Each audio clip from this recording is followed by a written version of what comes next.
ఈశ్వరుడి నిద్ర తమోగుణ స్వరూపమైన నిద్ర కాదు. మనందరం ఎలా నిద్రపోతామో అలా నిద్రపోయే నిద్ర కాదది. ఆ నిద్ర గురించి శాస్త్రాలు వేరుగా చెప్పాయి. నిద్రాముద్ర, లోకాన్నంతటినీ కూడా నిద్రాముద్రతోటి రక్షణే జాగరూకం, చాలా అంతర్నేత్రాలతో ఎవరు ఎక్కువ ఉపాసన చేస్తున్నారో మనసుల్ని కనిపెడుతుంటాడు.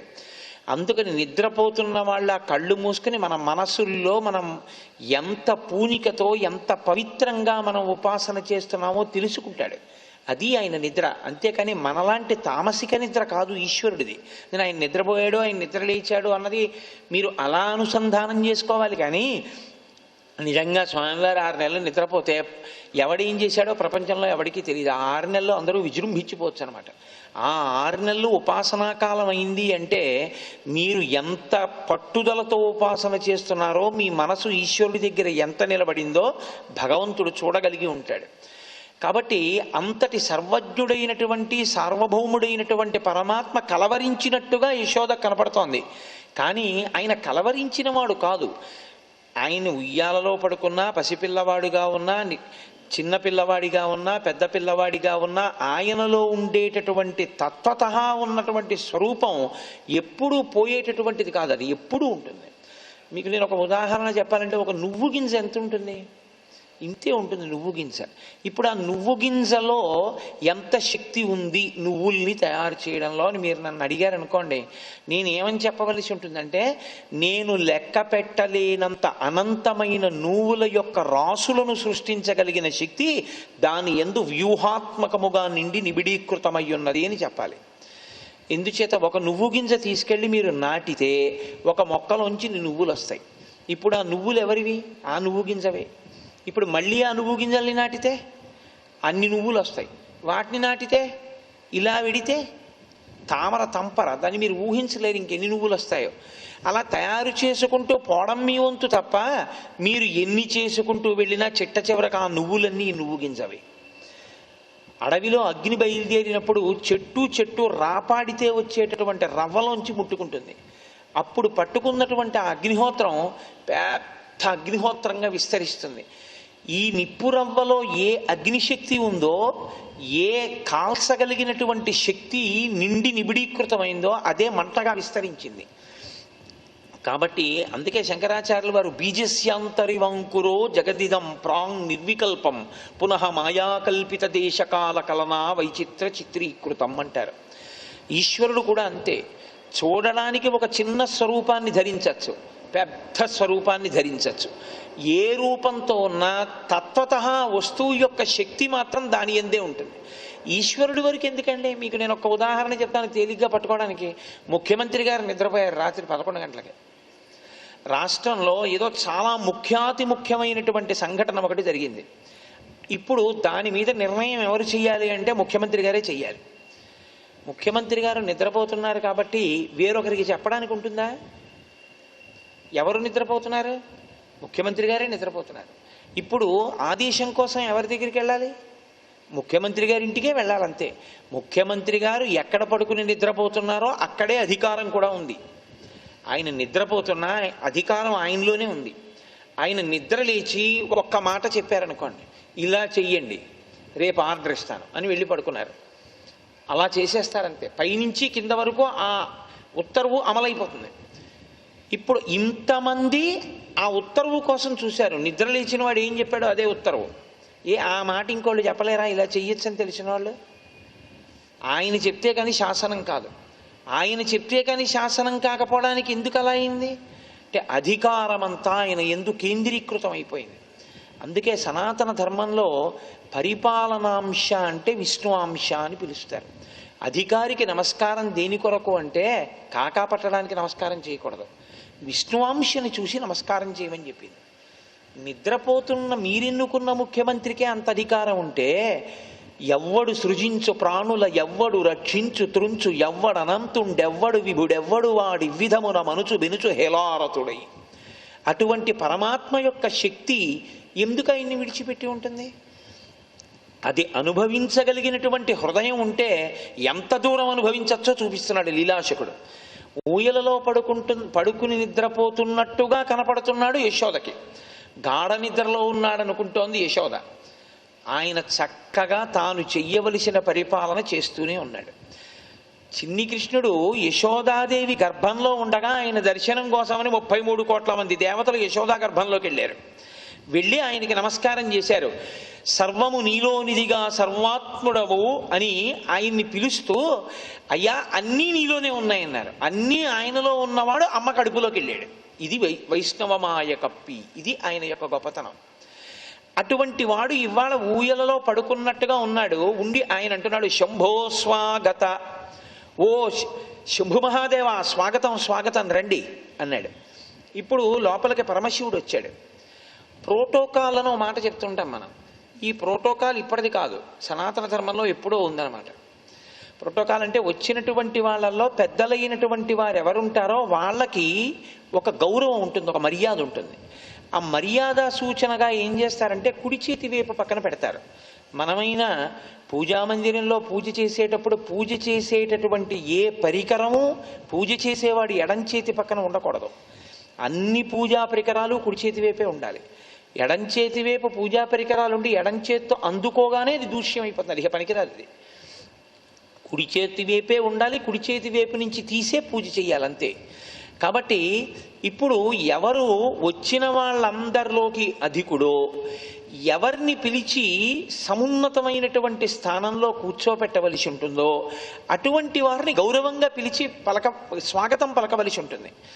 కాబట్టి ఇప్పుడు చాలామంది లోపలికి వచ్చారు, కానీ మొదటి పిలుపు ఎవరిని పిలిచాడు కృష్ణుడు అంటే శంభో స్వాగత, ఓ శంభు మహాదేవ పరమశివ. ఇది శివకేశవ అభేదంగా ఈశ్వరతత్వాన్ని అనుభవిస్తున్నాడు. వాళ్ళిద్దరూ ఒక్కటే, సమానమైనటువంటి స్వరూపాలు. కాబట్టి శంభో స్వాగత, ఇలా కూర్చోండి, కుడి చేయి చూపించాడు. సాధారణంగా ఎలా ఉంటుందంటే పెద్దల దగ్గరికి వెళ్ళినప్పుడు కంగారులో రండి రండి అని మన ముందు వాళ్ళని పిలిస్తే మనం కూడా ఇలా వెళ్ళిపోతుంటాం. కానీ తాను మర్యాద ఇవ్వడం అంటే ఎలా ఉంటుందంటే ఎవరిని కుడి చేతి వైపు కూర్చోపెట్టుకోవాలో వాళ్ళని కుడి చేతి వైపు కూర్చోపెట్టుకోవాలి. వాళ్ళ పక్కన వాళ్ళతో సమానంగా మళ్ళీ ఇంకోళ్ళని కూర్చోపెట్టడానికి ఉండదు. అంతకన్నా కొంచెం తక్కువ స్థాయి ఉంటే వాళ్ళని ఇంకొక వైపు కూర్చోపెట్టవలసి ఉంటుంది. ఇది పరిపాలనాంశ. ఎప్పుడూ పరిపాలనకి సంబంధించినటువంటి విషయంలో వైక్లభ్యం లేకుండా సమర్థతతో ఆలోచించి నిర్వహించగలిగినటువంటి సామర్థ్యం ఎవరి యందు నిలబడి ఉంటుందో వాళ్ళు జన్మతః అధికారాన్ని పొంది ఉంటారు. వాళ్ళు అసలు నిర్వాహకులు. అలాగే శ్రీ మహావిష్ణువు సాక్షాత్ స్థితికారుడు, పరిపాలనాంశ అయింది. అటువంటి పరిపాలనాంశ కలిగిన వాడు 10 మంది వస్తే రెండు కూర్చోండి అన్నారు అనుకోండి, దానికి అర్థం ఉండదు. ఎవరిని ఎటు పిలవాలో అలా పిలిచినటువంటి వాడే పరిపాలనాంశయందు స్థిరమైన వాడు. అది పాటించగలగాలి. ఎంత దూరం ఆలోచన చేస్తూ ఎంత గొప్ప లీలని తాను అనుభవించి కీర్తించినట్టు కనపడకుండానే విష్ణువు యొక్క వైభవాన్ని ఆయన కీర్తిస్తున్నారో చూడండి. శంభో స్వాగతమాస్యత ఇతితో వామేన పద్మాసన. గబగబా శివుడు వస్తుంటే ఆయన వెనకాతలే చతుర్ముఖ బ్రహ్మగారు వచ్చేస్తున్నారు. చతుర్ముఖ బ్రహ్మగారు ఎవరు? కొడుకు.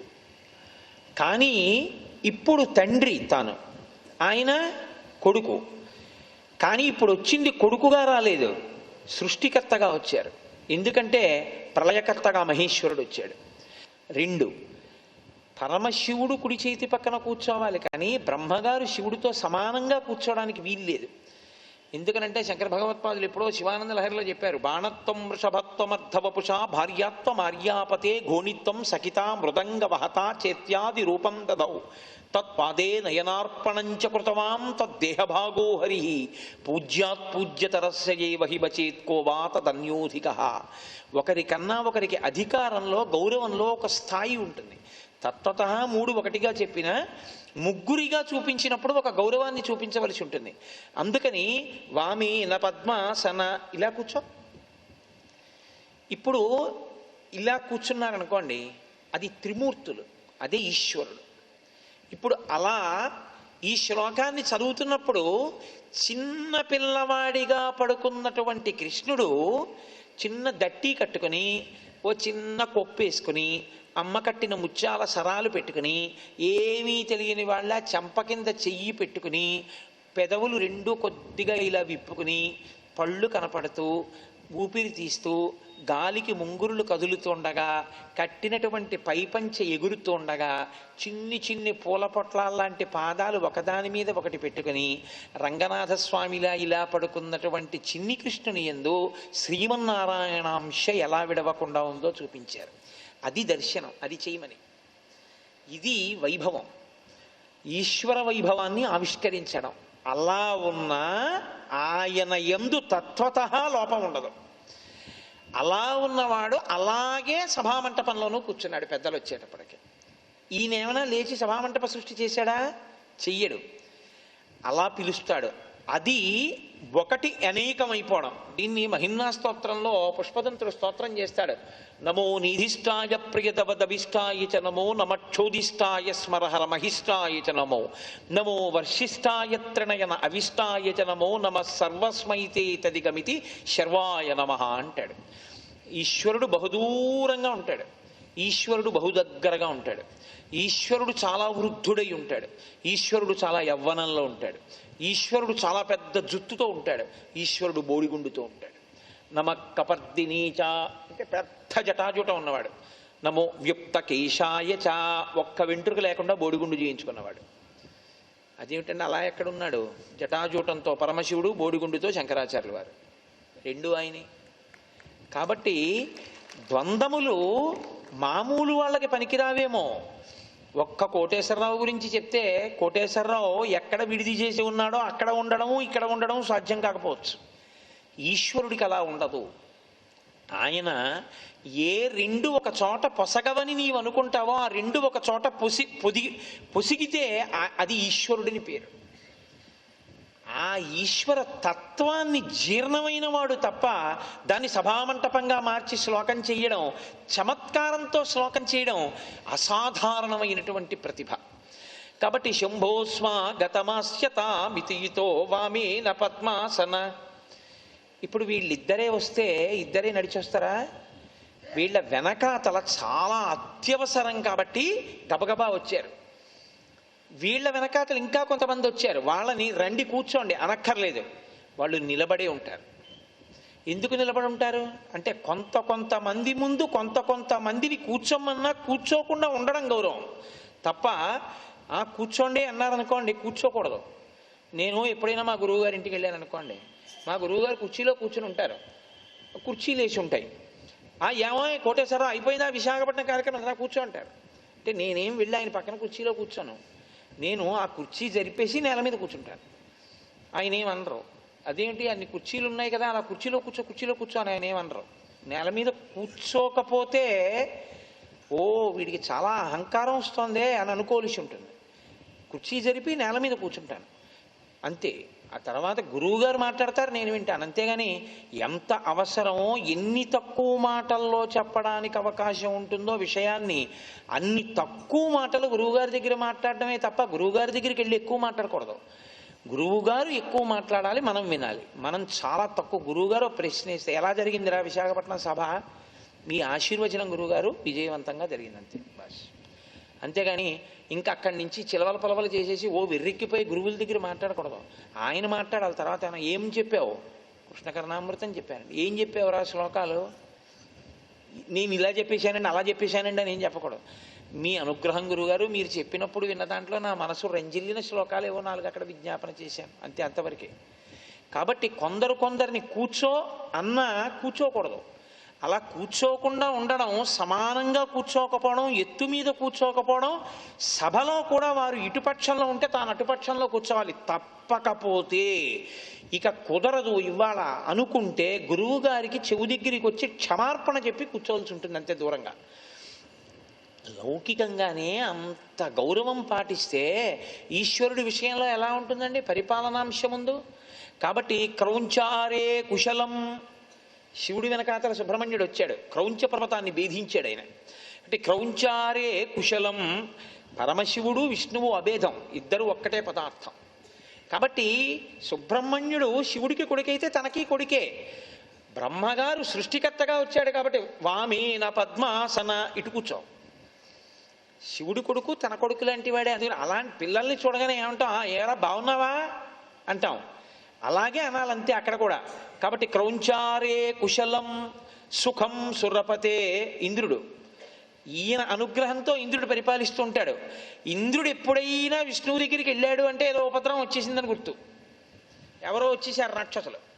కాబట్టి ఆయన వచ్చాడనేటప్పటికీ ఏమైనా సుఖంగా ఉన్నావా, ఏమైనా దుఃఖం వచ్చిందా, ఇబ్బంది వచ్చేసిందా, మళ్ళీ ఎవరైనా వచ్చేసారా రాక్షసులు అంటే సుఖం సురపతే విత్తేశనో దృశ్యసే. ఓ కుబేరా, ఈ మధ్య ఎక్కడ కనపట్టలేదు నువ్వు. ఎక్కడ ఎలా పడాలో అలా పడ్డాయండి మాటలు. అస్తమానం జాగ్రత్తగా ఇదంతా ఇస్తూ ఉండాలి, పుచ్చుకుంటూ ఉండాలి, ఖాతాలు రాసుకుంటూ ఉండాలి. ఆయన అస్తమానం అక్కడికి ఇక్కడికి ఎందుకు ఎడతాడు, పాపం అంత ఖాళీ ఏమి ఉండదు ఆయనకి. కాబట్టి విత్తేశనో దృశ్యసే, ఈ మధ్య ఎక్కడ కనపట్టలేదు కుబేరా అని వచ్చిన వాళ్ళందరినీ పలకరిస్తున్నాడు. ఎవరు? చిన్నపిల్లవాడిలా ఉయ్యాలలో పడుకున్న తత్వత చెక్కు చెదరని శ్రీమన్నారాయణుడు. ఇది విన్నటువంటి తల్లికి ఎలా ఉంటుంది? యుద్ధం స్వప్న గతస్య కైటభుని యొక్క శత్రు ఆయన ఇలా మాట్లాడుతుంటే శ్రుత్వా యశోదా గిరహ, ఈ మాటలు వింది యశోద. ఏమిటి మాట్లాడుతున్నాడు పిల్లాడు అని జాగ్రత్తగా చెవిరెక్కించింది. శంభో స్వాగత వినపడింది. ఏమిటి పరమశివ స్వాగతం అంటాడేమిటి, నిద్దట్లోనూ శివుడిని స్వాగతం చెప్పడం ఏమిటి, శివుడు ఎందుకు వస్తాడు ఇక్కడికి అని బ్రహ్మగారిని పిలుస్తున్నాడు. ఓ ఇంద్ర సుఖమా, ఓ కుబేరా నువ్వెక్కడా కనపట్టలేదు. ఇదేంటి నిద్దట్లో ఇలా మాట్లాడుతున్నాడు, పిల్లాడికి ఏమైనా గాలి ధూళి ఏమైనా సోకేయేమో, లేకపోతే పిల్లాడు ఏమిటి పరమశివ బాగున్నావా ఇలా వచ్చి కూర్చోండి, ఓ బ్రహ్మ ఇలా కూర్చో అంటాడేమిటి అంటే ఏదో అనకూడనటువంటి మాటలేవో అంటున్నాడేమో అని. ఇప్పుడు ఏ స్థాయిలో ఉండవలసిన వాడు ఆ స్థాయిలో ఉండకుండా దాటి మాట్లాడాడు అనుకోండి పిచ్చి అంటారు కదా, ఏదో వీడికి ఏమైనా వెర్రి పట్టిందేమో అంటారు. నాకు ఒక ఆయన ఒక విచిత్రమైన విషయం చెప్పాడు. ఈ శ్లోకం చెప్తే ఆయన అన్నారు నాతోటి, వెనకటికి ఒక ఆయన ఎవరో ఒక పిచ్చాసుపత్రికి వెళ్ళి, జవహర్లాల్ నెహ్రూ గారు స్వయంగా ప్రధానమంత్రిగా ఉండగా ఒకసారి ఓ పిచ్చాసుపత్రికి వెళ్ళి ఓ పిచ్చివాడి దగ్గరికి వెళ్ళి నేను ఎవరో తెలుసా అని అడిగట. అంటే మీరెవరో నాకు తెలియదు అన్నాడు. అంటే నేను Jawaharlal Nehru prime minister of India అన్నాడు. ఇక్కడికి రాకముందు నేను అలా అంటేనే తెచ్చి ఇక్కడ పెట్టారు అన్నాడు ఆయన. అంటే ఏ స్థాయిలో ఉన్నవాడు ఆ స్థాయిలో మాట్లాడితేనే బాగుంటుంది, అంతేగాని ఆ స్థాయిని మించి మాట్లాడారనుకోండి ఏదో తేడాపడాగా మాట్లాడుతున్నాడండి అని అంటారు కదా. అందుకని చిన్ని కృష్ణుడు ఉయ్యాల్లో పడుకున్నవాడు చిన్ని కృష్ణుడిలా కలవరిస్తే ఆవిడ సంతోషించి ఉండేది మా అబ్బాయేనని. ఇప్పుడు ఈయన శంభో స్వాగతమాస్యతామితితో వామేన పద్మాసన క్రౌంచారే కుశలం సుఖం సురపతే విత్తేశనోదృశ్యసే ఇలాంటి మాటలు అంటుంటే ఆవిడ విని ఇద్దం స్వప్న గతస్య కైటభజిత శ్రుత్వా యశోదా గిరహ.